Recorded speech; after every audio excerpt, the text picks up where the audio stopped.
Today on Inquirer, hazing complaint filed against 6 individuals tagged in the death of Adamson University student John Matthew Salilig. President Bongbong Marcos and Malaysian Prime Minister Anwar Ibrahim agree to bring South China Sea dispute to Asean. Senate begins inquiry on public utility vehicles modernization program. And Philippine Coast Guard says suspected debris of missing air ambulance spotted off Palawan.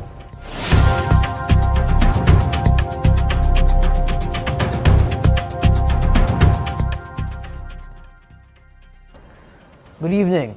A hazing complaint was filed against 6 individuals tagged in the death of John Matthew Salilig. INQUIRER.net's justice reporter Tech Torres Tupas has the details. Tech? Neil, the Binyan Police on Thursday filed before the Department of Justice a case for violation of the anti-hazing law against 6 members of the Tau Gamma Phi fraternity for the death of Adamson University student John Matthew Salilig. Binyan City Police Chief Virgilio Jopia said complainants is the sibling of the victim and a hazing survivor. Named in the complaint are the following: Earl Anthony Romero, Tung Cheng Teng, Sandro Victorino, Michael Lambert Ritalde, Jerome Balot, and Mark Pedrosa. Initially, the 6 was supposed to undergo inquest proceeding, a summary procedure to determine whether an individual arrested without a warrant will be released on account of a dismissal of charges or will undergo preliminary investigation, but all the 6 respondents have signed a waiver of detention and asked for preliminary investigation. Binyan City Police Chief Jopia said the 6 will remain under their custody. The DOJ has set a preliminary investigation on March 10 where the 6 is required to submit their counter affidavit. The 6 respondents is represented by a private lawyer, according to Jopia, because earlier, PAO Chief Persida Acosa has refused to represent the 6, saying the relatives of the victim has already reached out to them first. Neil? May latest info tayo na galing sa Binyan Police. Papunta rin sila sa PAO para ihingi ng abogado yung mga suspect po ng yung mga miyembro ng Tau Gamma dahil wala raw po silang mga abogado. Paano nyo i-handle yung sitwasyon po na ganito? Hindi namin sila tutulungan. Conflict of interest. Lumapit sila sa mga private lawyers. Ang lakas ng loob nilang mambugbog, tapos ngayon lalapit sa PAO. Ay nauna yung biktima eh. Nauna din yung yung state witness. Oh, bakit natin papayagan na mag-PAO versus PAO? Conflict yan. Lumapit sila, manap sila. Kaya kayo gagawa kayo ng krimen, tapos gusto nyo PAO? Pagtanggol kayo? Oh, kayo, kung gusto mo ba, hawakan ng PAO yung mga yan? Paano kung anak mo yung pinatay? Hindi napatay yan, pinatay. Pag may hawakan 2x2 o kaya sinturon, ipinag-aagupit mo sa isang tao, hindi kapabayaan yun. Pagpatay yun. Dapat kaso nila, murder. Lalo yan, ibinaon yung sa inilibing, may concealment of the corpus delicti. Sino matutuwa dyan? Hindi na nga ako dati naigagalit. Ngayon, nakakagalit yan. Hindi nakakatuwa ba yan? Nanay din ako. Oh. Kaya ako minsan, yung iba, nilalagay ang batas sa kanilang kamay eh. So, Tech, these 6 individuals named in this complaint are currently under the custody of police, right? Yes, the Binyan Police. Let's talk about what's next para dito sa kasong ito. So, currently, there is a complaint. The 6 individuals are under the custody of the police. Ano ang sunod na mangyayari at ano ang aasahan natin dito, Tech? Kasi iba pa ito doon sa kaso na sinasabi natin na involved na yung korte, tama? Yeah. Kasi lang to reklamo lang to na isinampa, dito pa lang siya sa Department of Justice. So ano ang aasahan natin dyan sa Department of Justice sa mga darating na araw, Tech? Since nag-sign sila ng waiver of detention, mag-stay muna sila sa Binyan Police, tapos yung DOJ prosecutors, nag-set sila ng March 10 na schedule for preliminary investigation where all the 6 are required to submit a counter affidavit. Meaning they have to respond to the allegation na involved sila dun sa hazing and they will also have to submit the evidence if they have any. Ano naman yung goal, Tetch, kapag sinabi natin na preliminary investigation? Ano yung pwedeng mga maging outcome na sinasabi natin nitong preliminary investigation na ito? Kasi kung inquest yung nangyari, yung presentation of evidence will have to be done in court na. Unlike here, sa preliminary investigation, yung determination of probable cause, if there is enough evidence to file, to charge them in court, prosecutor muna. So, i-determine pa siya ng prosecutor. At kung may makitang probable cause to file charges, doon pa lamang papasok yung korte. Tama ba? Doon pa lang sila kakasuhan. Maraming salamat, Tetch. That's Tetch Torres Tupas reporting live. Philippine President Ferdinand Bongbong Marcos Jr. and Malaysian Prime Minister Anwar Ibrahim agree to bring up territorial disputes in the South China Sea to the Association of Southeast Asian Nations, or Asean. Prime Minister Anwar said on Wednesday that he and President Marcos discussed the South China Sea disputes at a bilateral meeting in Malacanang Palace. The Philippines and Malaysia are claimants to parts of South China Sea, which China is claiming to be nearly entirely its own. We did discuss the South China Sea issue, and I shared President Marcos Jr.'s concern that due to the complexity and sensitivity of the issue, we should try and engage and take the position at the multilateral level between ASEAN so that we have a comprehensive approach and achieve an amicable resolution to this outstanding problem. Meanwhile, President Marcos says he views the visit of Prime Minister Anwar as a reaffirmation of the two nations' commitment to revitalize their bilateral ties. Prime Minister Anwar is the first head of government to have visited the Philippines under President Marcos Jr.'s administration. According to the Presidential Communications Office, President Marcos issued a statement in his toast remarks during the official dinner hosted for the visiting Malaysian leader on Wednesday. Marcos says he is heartened by Prime Minister Anwar's visit. The Philippine president also says that there is an immense potential in the areas of trade and investment. The Senate has begun its inquiry on the Public Utility Vehicles Modernization Program. During the hearing of the Senate Committee on Public Services, transport officials assured senators that there is no phase-out of traditional jeepneys even after the new December 31 deadline for them to consolidate their routes and join cooperatives. For the Department of Transportation, the memorandum issued by the Land Transportation Franchising and Regulatory Board only, quote, pertains to the end of the consolidation period. DOTR Undersecretary Mark Steven Pastor points out that even traditional jeepneys can still operate as long as they are consolidated. Consolidation of jeepneys operations and routes is part of the government's Public Utility Vehicle Modernization Program. LTFRB Chairman Teofilo Guadis III confirmed the DOTR's interpretation of their December 31 deadline for consolidation. Guadis said there are still other stages of the modernization program after consolidation. However, senators did not agree with the transport officials. Senator Grace Poe countered the LTFRB chief, saying those who do not consolidate do not have the provisional authority to operate. Senator Nancy Binay agreed with Poe, insisting that it was really a phase-out and not a consolidation, as transportation officials would like to call it. The Philippine Coast Guard says suspected debris of a missing helicopter has been found in Palawan waters. According to the Philippine Coast Guard Command Center, crew members of the BRP Malabrigo spotted the possible debris of the Yellow Bee helicopter off the coast of Brooks Point and Balabac.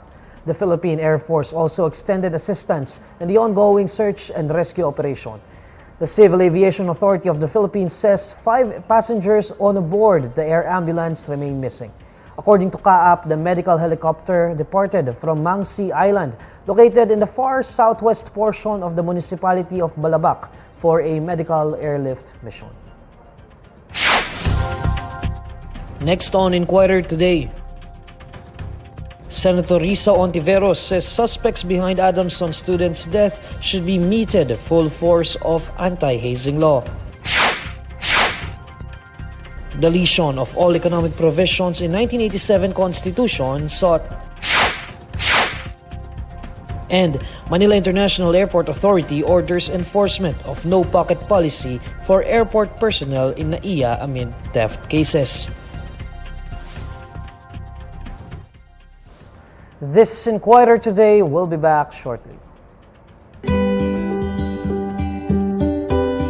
Siya yung nagbigay ng liwanag, pag-asa sa akin para makabuo ng magandang buhay. Hindi naman nakikita natin sa gender ng tao yan. Ang importante sa atin yung pagmamahalan.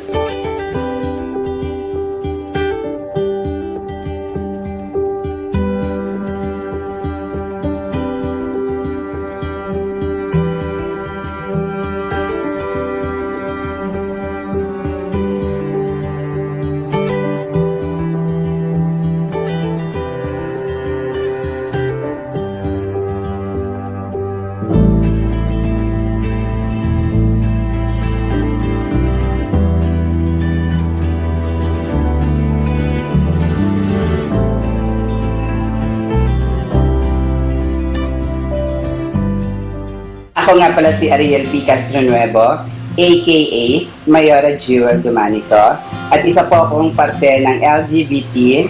Ako pala si Arnold Dumanico. Noong 2010 na napadpad ako dun sa Paranaque, dun ko na-meet si Arnold sa isang banding na inuman. At hindi ko na-expect na darating kami sa puntong to na magkakasama kami. Siguro mga 3 days lang ata, nanligaw kasi siya noong that time, kaso hindi ko pa siya sinasagot. Then nagkaroon ako ng problema sa father ko doon na ang nagmamayari yung tita ko. So, nung wala na ako matutuluyan kasi noong time na yon, si Arnold yung kumupkup sa akin that time. Sabi ko sa kanya, doon ka tumira sa bahay. Kahit pa paano, may magtuloy ako na rito dahil pamahal din naman ako sa'yo. Ituloy natin itong mga relasyon natin na ito. Tapos siya, pinakilala sa mga magulang ko. Okay naman sa magulang ko na una, hindi tanggap. Pero that time nung tumatagal, natatanggap na siya ng mga magulang ko na nagmamahal kami dalawa.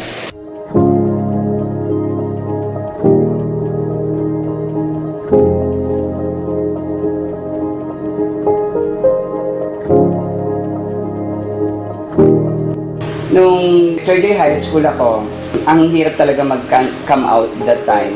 Kasi yung father ko, hindi talaga siya aware sa mga LGBT na yan. Yung father ko, dahil nga may 7 kami magkakapatid at may mga kuya pa ako. So, ang hirap kasi nga, nadidiscriminate sa labas ng bahay.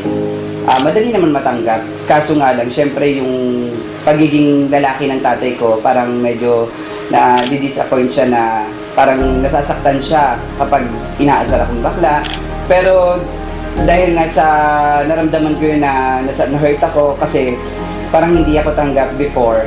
Pero pinatunayan ko habang tumatagal na nung nag-come out na ako nung third year high school ko, nakita niya naman na nag-i-improve ako at nakakagawa ako ng mabuti. Kaya natanggap din niya ako.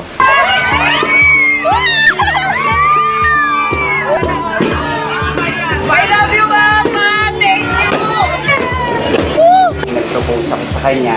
Iyak ako dun that time na yun na naging parang halo ba, saya, mangyayari sa darating na araw na to, sa sunod-sunod na panahon. Ayan, nabigay ko yung best ko na pagiging sa kasama para sa kanila. Yung sa kasal namin is yung commitment namin na mangyayari ni Papa. Kumbaga parang gusto lang din namin iparamdam sa ibang tao na pwede kaming ikasal kahit hindi kami tutungtong ng simbahan.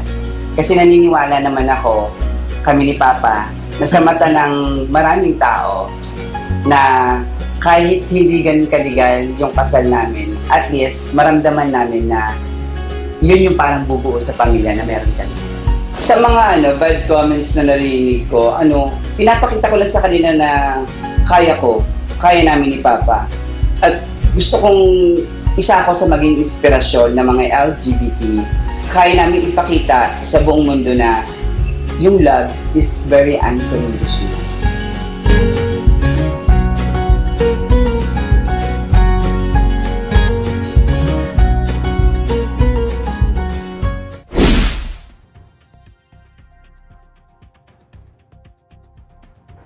Senator Risa Hontiveros says the full force of the anti-hazing law should be brought down to perpetrators in the death of Adamson University student John Matthew Salilig, who allegedly died due to hazing.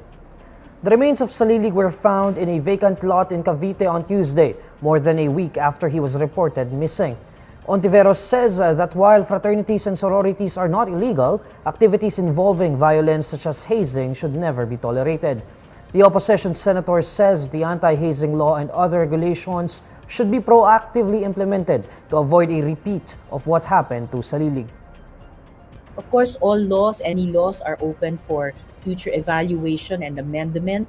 I remember Senate President Miggs spoke very strongly, being the principal author and sponsor of this bill. When we passed it, he really called for its full implementation, and I'm sure any of us legislators ay magiging bukas kung kailangan pa itong patuloy na pagandahin, pahusayin, especially in the light of more recent experiences such as this one.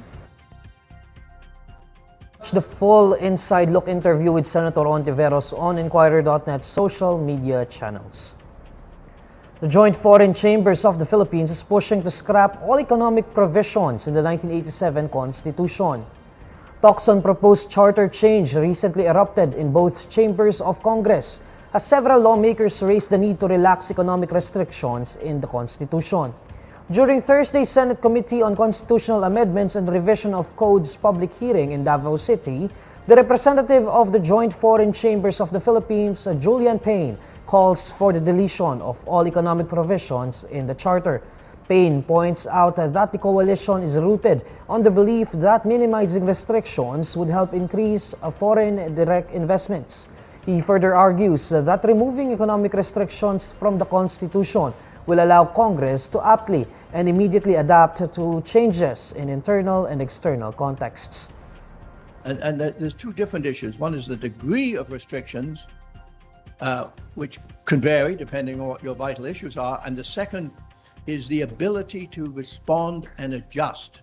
And that's where you get into the hardcore issue of whether it should be in the Constitution, or it should be in a specific law approved by Congress, or in an executive order. The Manila International Airport Authority has ordered the enforcement of a no-pocket policy for security personnel at the Ninoy Aquino International Airport after the arrest of airport personnel involved in theft. This comes after the Office for Transportation Security on Wednesday arrested one of its own security screening officers. The suspect was caught stealing a watch from a Chinese traveler. Earlier this week, two Office for Transportation Security personnel also faced similar complaints after they were caught stealing cash from a Thai tourist. In a statement, Manila International Airport Authority General Manager Cesar Chong says these cases of theft compelled him to order the strict enforcement of Manila International Airport Authority's service standard policies. This includes prohibiting security personnel from direct interactions with passengers, such as bringing bags into their area of assignment. He also ordered the enforcement of a no-pocket policy for uniforms and jackets of airport personnel. Manila International Airport Authority is also working with the Office of Transportation Security to improve vetting and background checks on their security personnel.